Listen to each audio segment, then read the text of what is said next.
Dr. O'Connell graduated summa cum laude from the University of Notre Dame in 1970 and received his master's degree in theology at Cambridge University in 1972. After graduating from Harvard Medical School in 1982, he served as a resident in internal medicine at Massachusetts General Hospital. It is with very great pleasure that I introduce Dr. James O'Connell.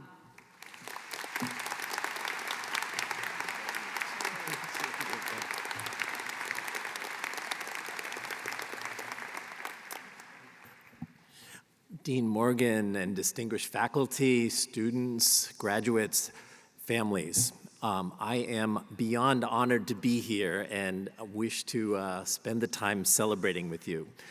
I have an uncle who warned me that commencement speakers should see themselves as the cadaver or the body or the corpse at a funeral or at an Irish Catholic wake.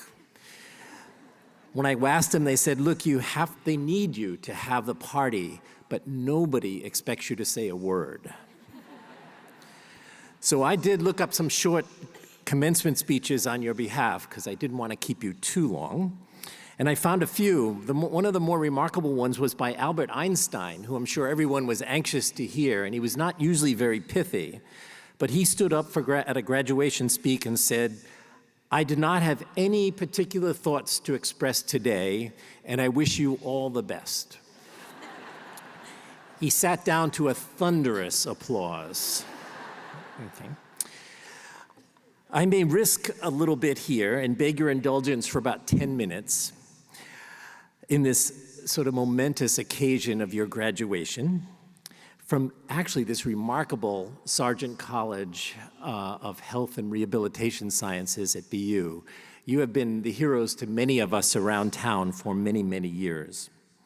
Those in the health professions need you desperately and welcome you with open hearts. I am honored and beyond humbled by what each of you has accomplished over these last 4 and perhaps more years, and offer my heartfelt congratulations to you, to your teachers, and to your families and loved ones. This past winter was a particularly brutally cold winter, and it took a big toll on several of our homeless patients who are exposed to the elements much of the year. The folks who live outside, whom we call rough sleepers, were the ones who suffered most particularly. And I was thinking of 2 of our most endearing men, both of whom have been out living on the streets, and you've probably seen them for the past 25 years.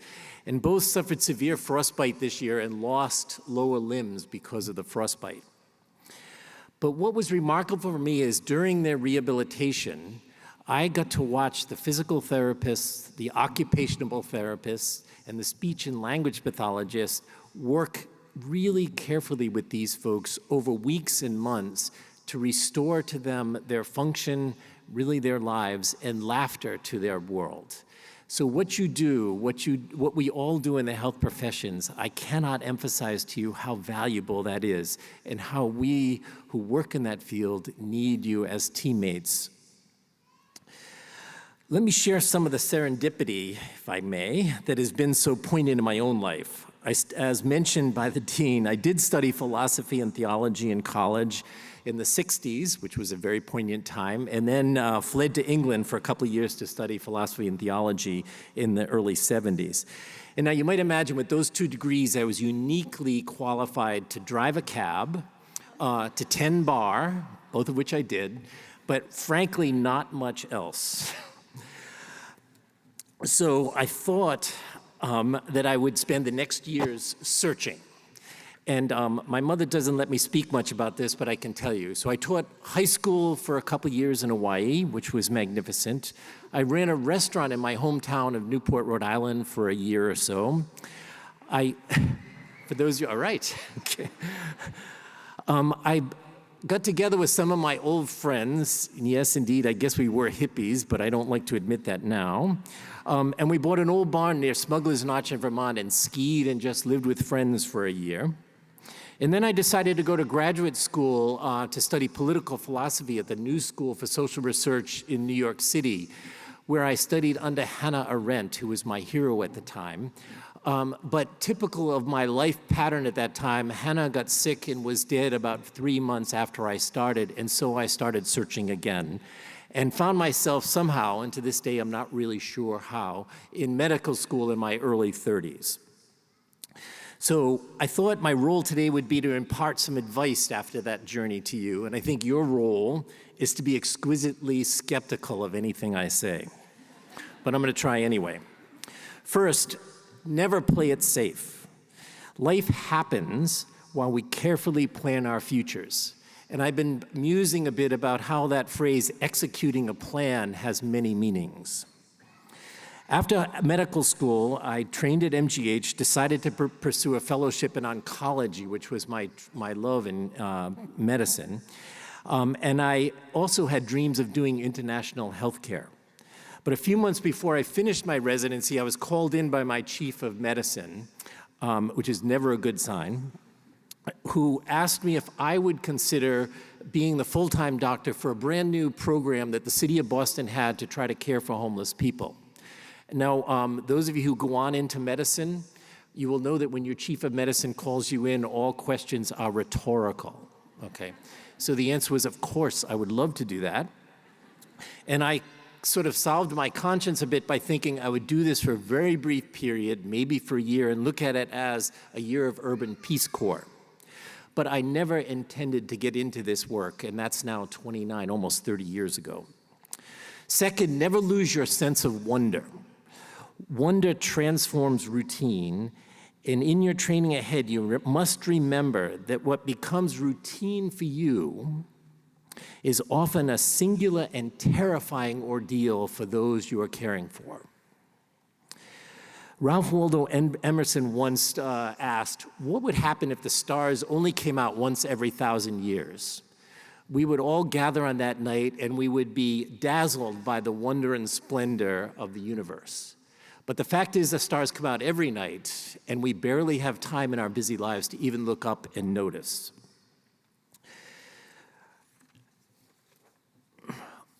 I am still 30 years later trying to learn how to care for the people that we've been asked to care for. They teach us new things every day. Wonder is part of what keeps us going. The medicine we do is bewilderingly complex, it's absolutely compelling, and we are humbled by the courageous stories of those who have had to live this life with and having been dealt such a terrible hand.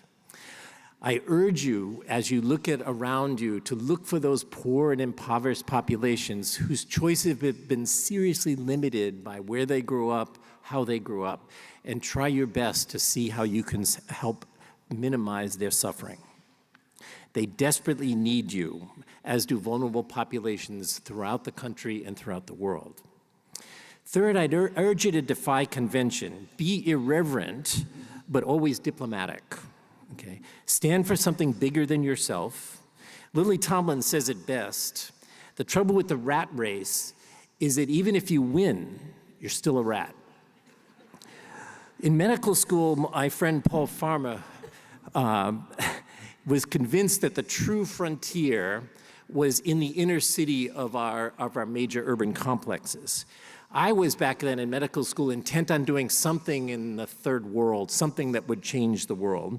Now, of course, Paul's gone on and literally has changed the world, and he has done remarkable things, which I know you all know about. And when I see him every once in a while, he reminds me that I have never gotten further than 1 mile from 1 mile from this building is where my entire career has been spent. So the lesson in that is there are lots of things throughout the world, but believe me, there are tons of things in the shadows of these buildings that really need your help. People who are suffering literally in the shadows of our great healthcare institutions and are getting care that is akin to the third world. The crude mortality rate of people living on the streets of Boston is lower than almost every country in Africa. So when I was in Cambridge, I was asked to read a paper that had been the PhD thesis of a young student named Albert Schweitzer, and it was about the quest for the historical Jesus. He was irreverent, disillusioned, and thought that the text didn't support what we had all believed. I was stunned when I found out this Schweitzer was the same Schweitzer who I had listened to in the cathedral, who was the sort of the greatest interpreter of Bach that we had known. And he also, at the age of 30, went to medical school and then spent 50 years at a remote jungle hospital in Africa. And he used to urge his students, oh, and by the way, during that 50 years, he also managed to win a Nobel Peace Prize and spoke here. He used to urge his students when they asked him, what do we do? He would say, please try to find your own Lamborghini. That's where the hospital was in Africa. And he said, and do me a favor, don't use words, just make your life your argument. Fourth, I'd ask you to as many of us have had no choice to do, but risk failing. Failing is sometimes good. William Faulkner insisted that our generation, which is my generation, hopefully not yours, will be judged by the splendor of our failures. Gordon Moore, who was a legendary co-founder of Intel, which makes the chips that's in all of our phones and computers, used to give the largest bonus every year to the person who had the most spectacular failure, because he knew that if you were out on the edge, thinking out of the box, you were bound to fail, but in those failures would come huge successes. It always reminds me of the Dylan song, there is no success like failure, and failure is no success at all. You all know that. Donald Hall, who is the one-time poet laureate of America and a completely nutty Red Sox fan, asked the famous sculptor Henry Moore about his life work. And Henry Moore responded, he was in his late 80s at that time. He said, the secret of life is to have a task, something you devote your entire life to, something you bring everything to every minute of the day for your entire life. But the most important thing is that it must be something you cannot possibly do. So lastly, and I know you probably will never do this one, listen to your parents, your teachers, and your mentors. Not on everything, for God knows we've not handed you the best possible world, but we have survived some spectacular failures, and we have learned probably the hard way that the journey is more important than the destination. The things we assume to be important in youth sometimes change as we grow older. Before he died, Paul Tsongas, many of you may remember him, he was the brilliant senator from Massachusetts, said, nobody ever says on their deathbed, I wish I had spent more time in the office. You must also, if you have a chance, read Robert Frost's poem, Two Tramps in Mud Time. It's really wonderful. And while it's densely packed, it's very difficult to interpret, it's provocative and at times very paradoxical, the last two sentences are a pretty worthy prescription for life. And he says, my object in living is to unite my avocation and my vocation, as my two eyes make one in sight. Only where love and need are one, love and need are one, and the work is play for mortal sake, is the deed ever really done for heaven's and for future's sake. So we all share a passion, and I think a deep passion for health and the healing arts. And today you are invited into a very sacred trust and covenant as you enter the lives of those you will be caring for and helping. You will be privileged to be with them during times of untold pain and untold sorrow, as well as in times of exquisite joy. Your challenge is to bring excellence into the commonplace and the everyday, a big challenge, as you strive to ease suffering and improve the lives of those you care for. So let me conclude by wishing you restless but exciting lives, full of tolerance, promise, failure, compassion, fun, love, and utter devotion to the remarkable health professions you have chosen here at Sargent College. I salute your hard work, and I understand the great sacrifices you and your families and loved ones have made to realize the dream of today's graduation. The world now stands before you. Howard Thurman, whose grandmother was a slave and who then later became the dean at Howard University, sort of says quite clearly, don't ask yourself today what the world needs. Ask yourself what makes you come alive. Because what the world needs are people who have come alive. So find your own Lamborghinis, make your lives, not your words, your argument.